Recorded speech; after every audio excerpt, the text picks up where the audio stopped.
Hello friends, welcome to news Tamil online. உலகம் முழுவதுமே அதிவேக போக்குவரத்துக்கு தேவையான புதிய தொழில்நுட்பங்களை உருவாக்குறதுல பொறியாளர்கள் தீவிரமா கவனம் செலுத்திக்கிட்டு இருக்காங்க.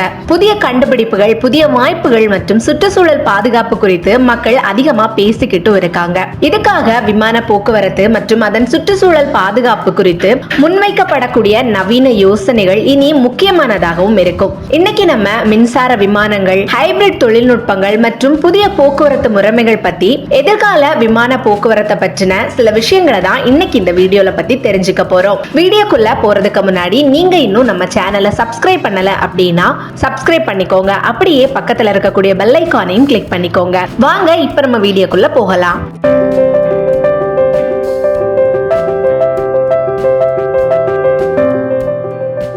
பொறியாளர்கள் தெரிவிக்கிறது போல பறக்கக்கூடிய விதம் மாற வேண்டும் அப்படிங்கிறது எல்லாரோட கனவாவும் இருக்கு.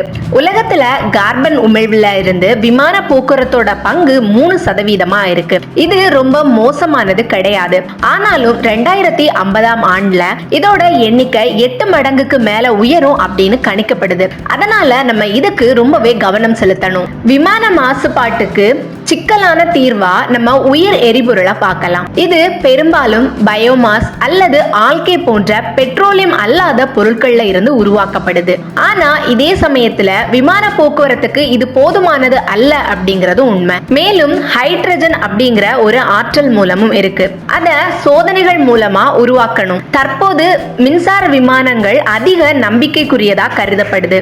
நாம வாழக்கூடிய இடத்துல நீர் மற்றும் காற்றாலை ஆற்றல் இருக்குது. இது நிலையானது மற்றும் புதுப்பிக்கத்தக்கது. அதனால எதுக்காக நம்ம அதை பயன்படுத்த கூடியது அப்படிங்கறதையும் நம்ம தெரிந்து கொள்ளணும். ஸ்வீடன்ல ஜோஹன் மார்பார்க் அப்படிங்கிற ஒரு விமானி தினமும் மின்சார விமானங்களை இயக்குறாரு. அங்க எதிர்கால விமானிகளுக்கு மின்சார விமானங்களை இயக்குறதுக்கான பயிற்சியும் அளிக்கப்படுது. இந்த மின்சார விமானங்களை இயக்க அதிக ஆற்றல் தேவைப்படாது.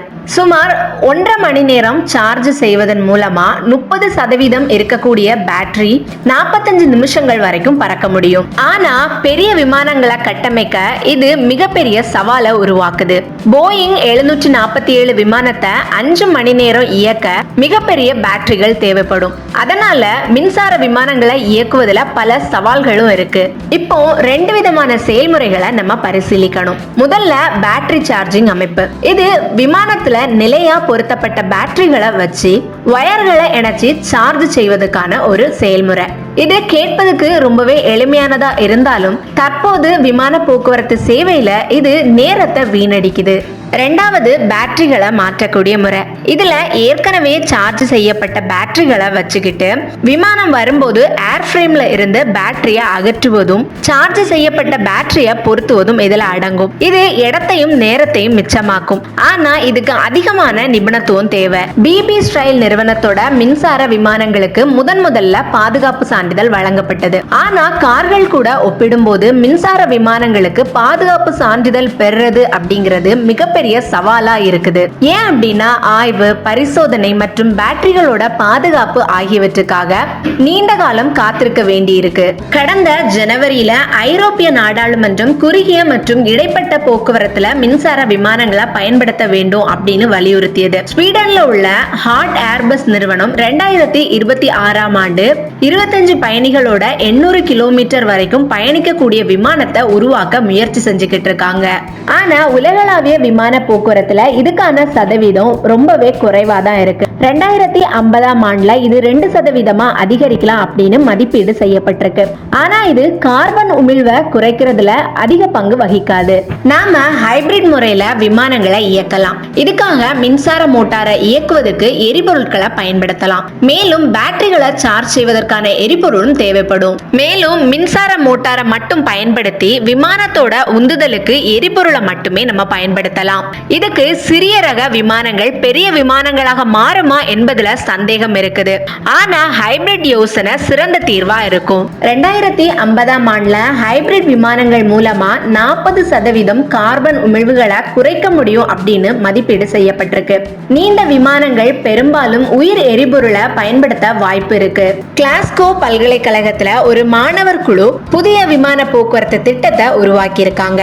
இது ரயில் மற்றும் விமானத்தை உள்ளடக்கியதா இருக்கு. இதுக்கு ஹரிசான் அப்படின்னு பெயர் வச்சிருக்காங்க. இது பயணிகளோட நேரத்தை மிச்சமாக்குவது மட்டும் இல்லாம சுற்றுச்சூழல் மாசுபடுவதை தவிர்க்கிறதுக்கும் இந்த திட்டம் உதவியா இருக்கு. இந்த புதிய கான்செப்ட் விமான திட்டம் சேவைக்கு வந்தா நீங்க விமான நிலையம் செல்ல வேண்டிய தேவையில்லை.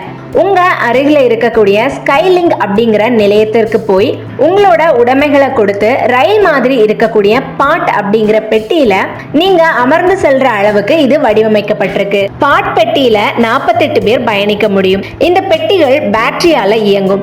மேலும் காந்த விசையில தண்டவாளத்துல சில மில்லிமீட்டர் உயரத்துல செல்லக்கூடியது. ஸ்கைலிங்க் நிலையத்துல இது நிற்கும் போது சார்ஜ் ஆகி கொண்டே இருக்கும்.